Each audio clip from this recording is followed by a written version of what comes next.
¿Eres joven y te interesa la política?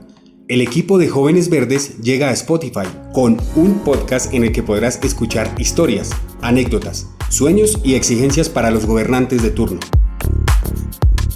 Episodio número 2. Ley 30, un mochito.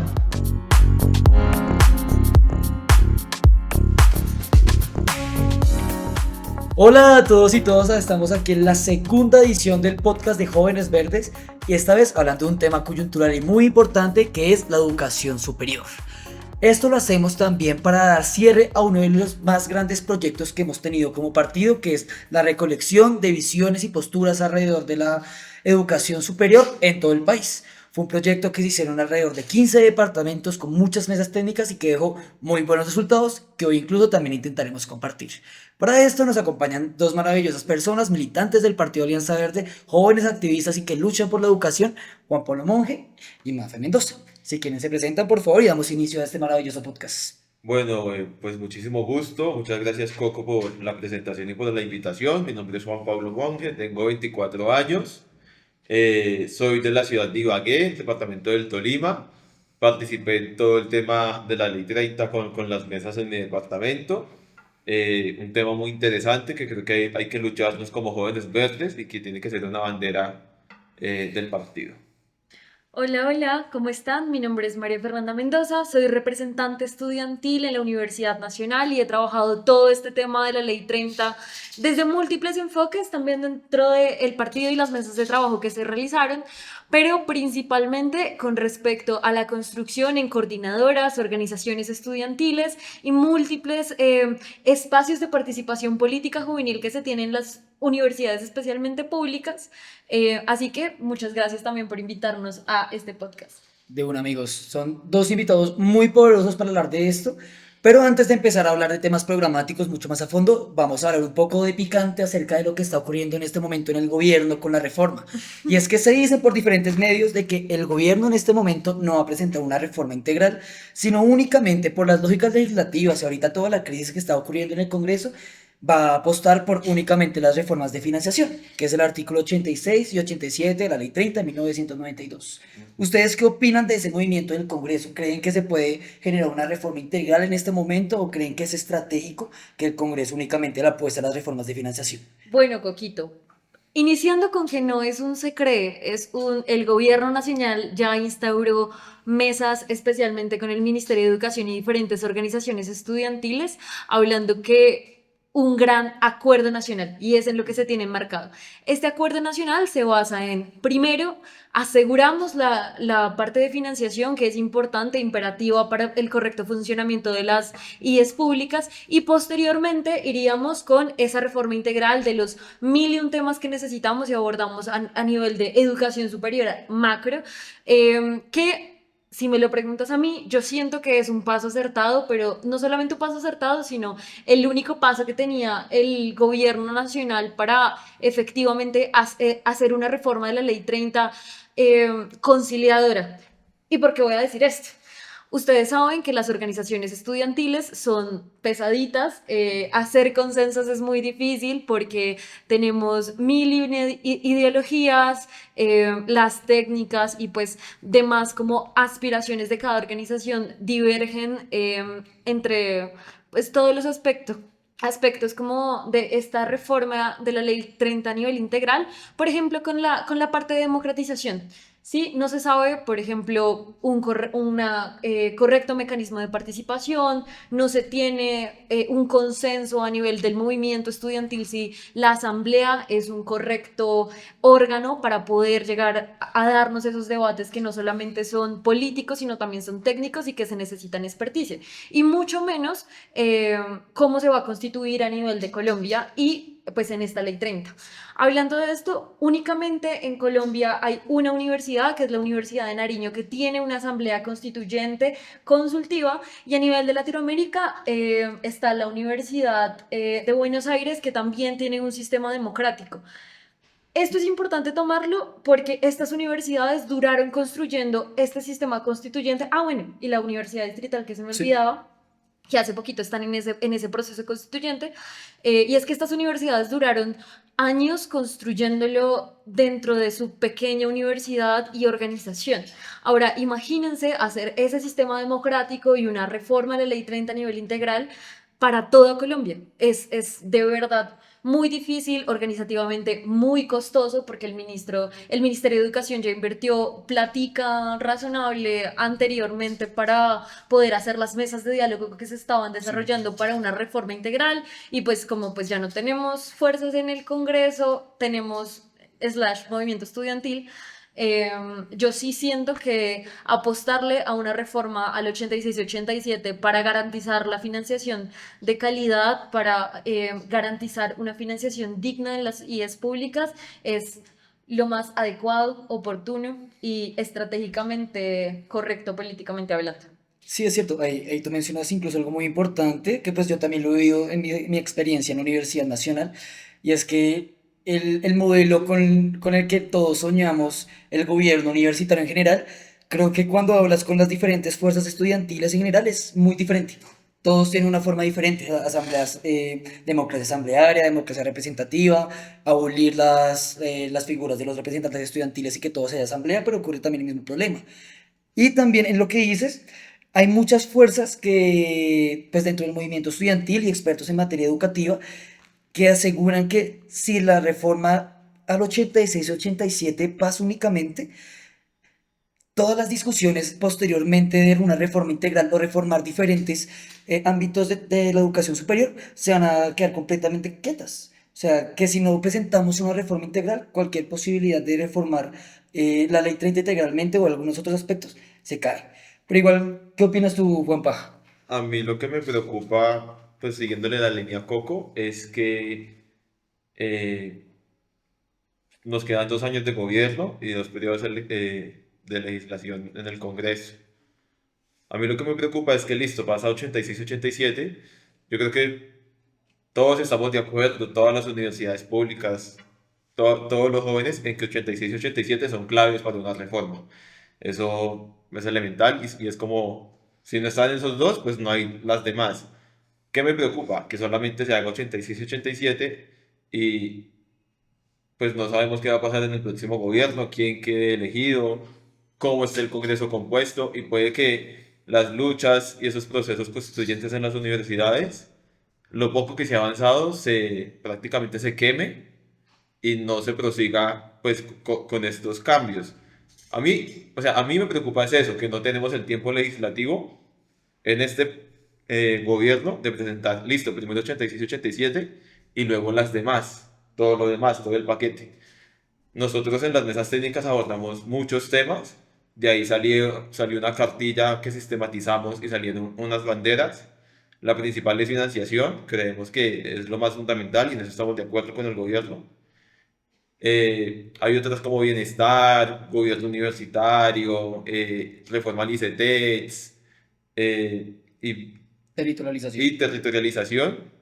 A mí me encanta mucho territorialización y sé que es necesario. Igual también hay otros enfoques como el de gobierno universitario, que yo sé que por la coyuntura que se vivió en la Universidad Nacional y por el peso político que eso tuvo, pues una reforma hacia ese aspecto es muy compleja, pero sí tenemos que llegar, no sé, a un punto medio en que no solamente sea 86-87, porque corremos el riesgo de que se quede ahí. Ese es como el aporte y pues ojalá el gobierno pues amplíe el panorama para tener en cuenta otras discusiones. Puede que no las discusiones que ahorita están muy en debate, porque hay discusiones que todavía parece pues las universidades entre ellas internamente y también entre las universidades están teniendo.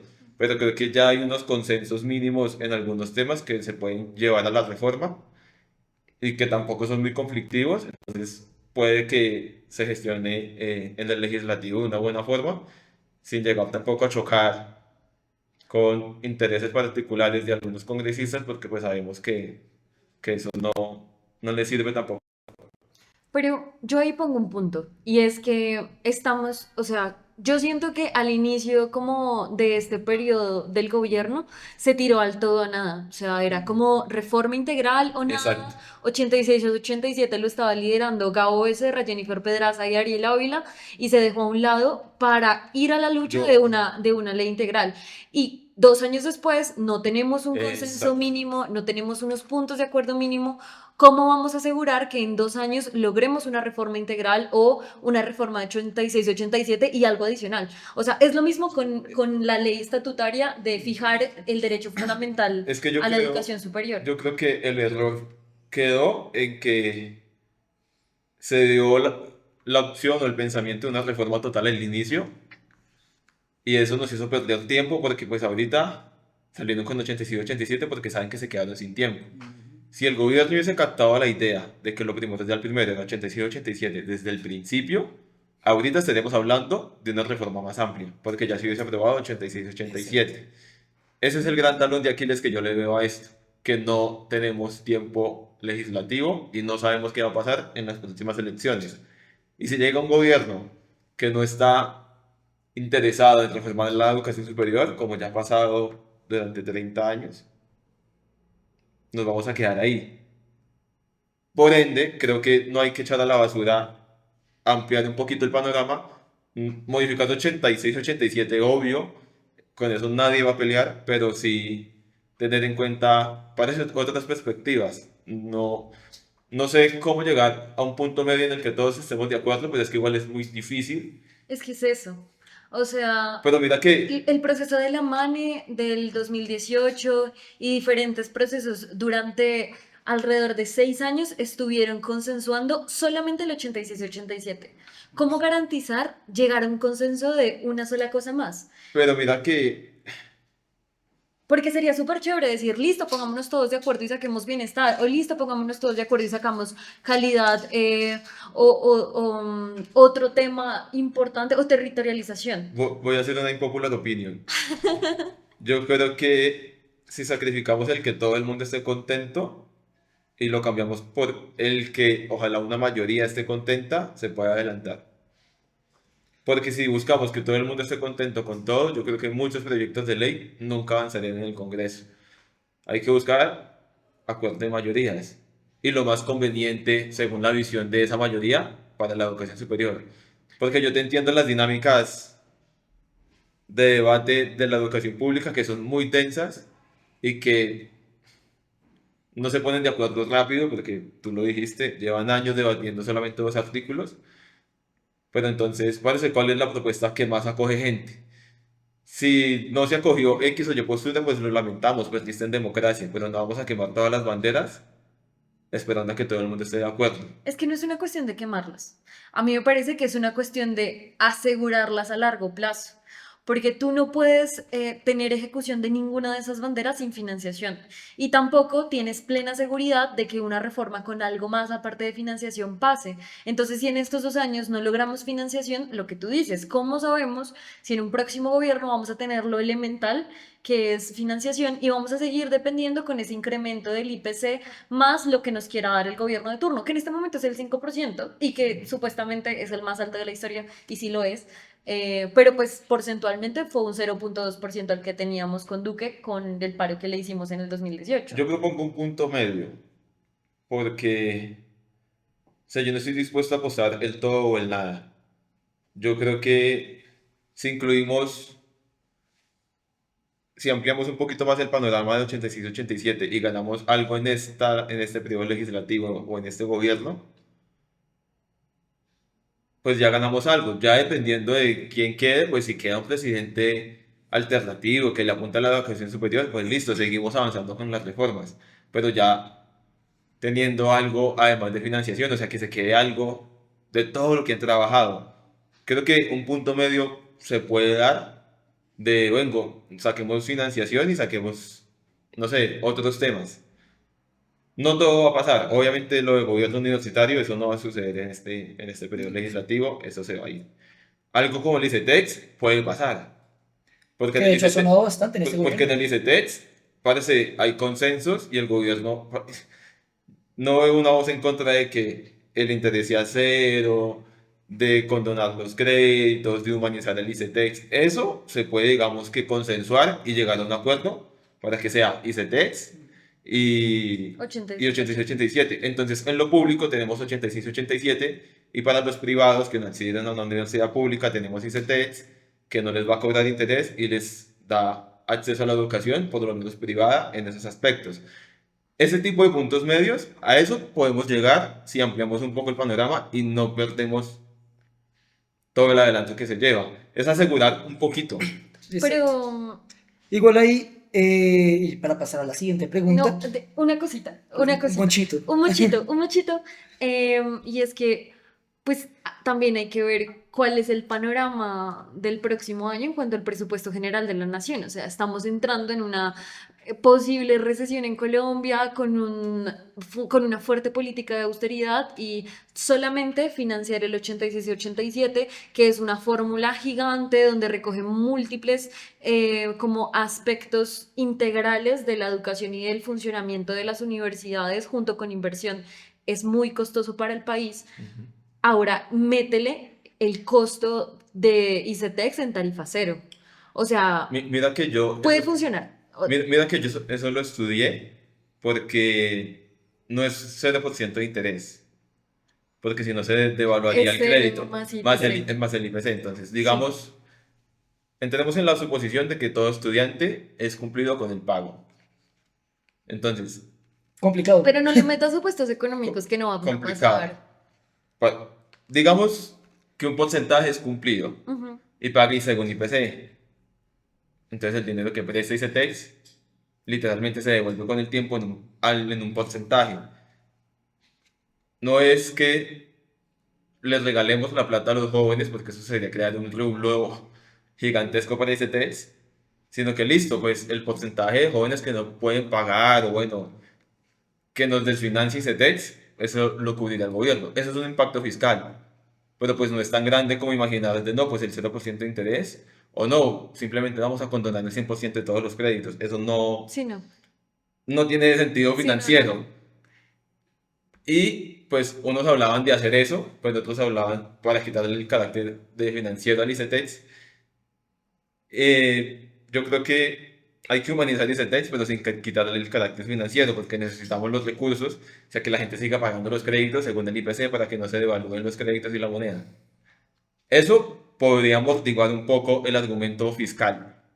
Pero sigue siendo costoso. Pero bueno, sigamos Pero con la bueno, siguiente Sé que pregunta. estudiarlo profundamente. Ahí, Sí. yo también estoy de acuerdo con Juanpa cuando dice que yo por lo menos considero que la estrategia ahorita que más le beneficiaría o sea, la estrategia del gobierno que más le beneficiaría al panorama de la educación es apostar al 86-87 a capa y espada, tiene que suceder porque igual para que la educación sea un derecho fundamental necesita plata de por medio.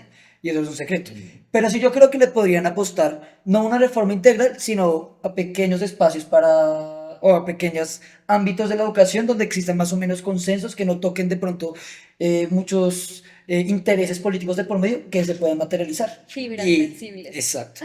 Y posteriormente ya pues ver cuál es el panorama del siguiente periodo legislativo y del siguiente gobierno y pues seguir dando estas luchas como tiene que hacerse. Y un precedente importante que tú también lo mencionaste, Juanpa, con el tema de lo que pasó en la universidad y la autonomía, la democracia y la autonomía universitaria. Ese hecho también hizo poner en el ojo en el ojo del huracán político, por así decirlo, los sistemas de elección de rectores. De hecho, en este momento se está armando un serio disgusto en la Universidad de Magdalena acerca de que el Por lo mismo. rector y en muchas universidades, pero específicamente la de Magdalena, el rector se va a reelegir por tercera vez. Y los estudiantes están muy en contra de eso, entonces se está armando como un disgusto muy, muy grande en todas las comunidades universitarias alrededor de los sistemas de elección de rectoría.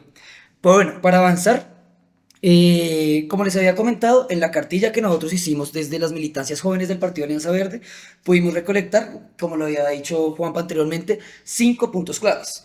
El que va a capa y espada, que también nosotros lo defendemos, es el tema de financiación, luego va bienestar universitario, gobierno universitario, territorialización e ICETEX. En esos 5, obviamente, nosotros ya tenemos propuestas armadas para que estas puedan ser representadas en los diferentes ámbitos correspondientes, ya sea por el Ministerio de Educación, ya sea por los debates en el Congreso, pero me parece importante que ustedes nos den la visión de cuál debe ser en este momento, más allá de la financiación, uno de los ámbitos o de las áreas que se tienen que reformar para que la educación superior sea digna para todos los colombianos y colombianas. Ahí ya les doy la palabra de nuevo. Yo creo que no voy a decir el más factible, o sea, no voy a decir el más factible que se incluya, además de 86 y 87 en esta, pues en esta oportunidad, porque yo sé que territorialización no creo que sea el que se incluya. Pero para mí territorialización es muy importante porque entonces la desconcentración de la educación superior, no descentralización, la desconcentración es llevar a la institucionalidad hacia el territorio sin perder el manejo central de los recursos y pues bueno, etcétera. Creo que la territorialización es fundamental para llevar la educación superior a las regiones, o sea que el pelado de un municipio de esta categoría no se tenga que venir hasta Bogotá para estudiar y tenga que venir a comer, perdón la palabra, mierda, acá en Bogotá para tener una oportunidad. De hecho, y más lo pensé porque ayer un pelado de la Universidad del Tolima, que venía de Pasto, Nariño, estaba estudiando medicina acá, perdón, allá en la Universidad del Tolima, se tuvo que venir desde Pasto hasta Ibagué para poder estudiar medicina y pues el sostenimiento y toda la característica de la vida de él lo llevaron a suicidarse ayer. El pelado se suicidó en la casa y pues eso pasa porque se alejó de su entorno, parece. Eso pasa porque le toca vivir en malas condiciones, en una ciudad que no es la de él. Y si solucionamos el problema de la territorialización, creo que es el problema que más tiene que ver con la humanidad, o sea, con el bienestar del ser humano. Y pues la idea de nosotros es básicamente desconcentrar la educación, que no sea solamente en la ciudad capital, sino que sean capitales de provincia por lo menos, para que no le quede tan lejana la educación al estudiante y que obviamente pues esa sede de provincia tenga características del mercado laboral que exige esa región. No vamos a poner una carrera que tenga que ver con puerto y con mar en Cundinamarca, ¿sí? Me hago entender, sino que vamos a poner otras características de esa población y creo que territorialización es lo más importante porque también tiene que ver con las demás cosas, con bienestar universitario, con el financiamiento, con gobierno, obviamente pues esas sedes tendrán que tener alguna representación y creo que ese tema en específico a mí me mueve mucho y ojalá se pueda dar en un futuro dentro de una reforma a la ley 30. Bueno, yo por el contrario me muevo más por el tema de bienestar universitario, porque dentro de mis luchas no hallo una universidad en donde no se sientan seguros, plenos y habiten las personas. A lo que me refiero es como, tú no puedes ir a un salón de clases sin almorzar, o sea, pues de poder puedes. ¿Cómo es la calidad educativa o cómo es tu desempeño entonces si no tienes la capacidad de desayunar, almorzar, eh, estando todo el día en la universidad? O, por ejemplo, ¿qué pasa si un estudiante es un acosador sistemático dentro de la universidad? Eso también entra dentro del bienestar universitario. La sentencia T061 de la Corte Constitucional como que exige protocolos de violencias basadas en género a todas las IES de educación superior, públicas y privadas, pero es este mecanismo de bienestar universitario quien tiene la capacidad de atención, prevención, el protocolo, alimentación, cobertura de alojamiento, salud mental. O sea, salud mental, que pues lo de tu amigo, sí, claramente el desplazamiento al territorio es súper complicado y es súper difícil para cada persona, pero yo siento que con la mínima o el mínimo derecho vital de salud mental y de atención como a las personas, eso es verdaderamente algo que sí o sí necesitamos como universitarios, como estudiantes, como personas y como individuos. Entonces, yo me iría top número uno, financiación, porque sin plata no se puede hacer Sin nada. plata no se puede hacer Sin nada. plata no se puede. Soy team 86-87. Sí. Todos, yo creo que Sí, es lo único que tenemos ahorita materializable. ese es un Pero- acuerdo nacional, o sea, se tiene Sí. que pasar. Literal, un acuerdo nacional, dijo el ministerio. Y posteriormente bienestar universitario. Algo para tener en cuenta es que el bienestar universitario en este momento en las universidades se tiene como un rubro de inversión, Sí. más no como funcionamiento. Ajá. Y debería ser todo lo contrario. O sea, si tú quieres tener estudiantes con calidad académica, con capacidad de adquirir esos conocimientos y que estén vivos y sean seres humanos funcionales con una vida plena, sí o sí necesitas bienestar universitario dentro de funcionamiento Sí. y que sea un rubro estable, no sea que a la voluntad política de turno en la universidad se le dio por bajar o subir el rubro de bienestar universitario, porque tengo entendido que en la ley 30, y ustedes me corregirán, solamente se tiene como un mínimo de 2% de el presupuesto de la universidad en bienestar universitario. O sea, puede ser más, pero pues ellos El mínimo. Cada universidad lo maneja como ella quiere, a libertad, el mínimo es 2. El 2%. Entonces, sí, Te mueves por el bienestar.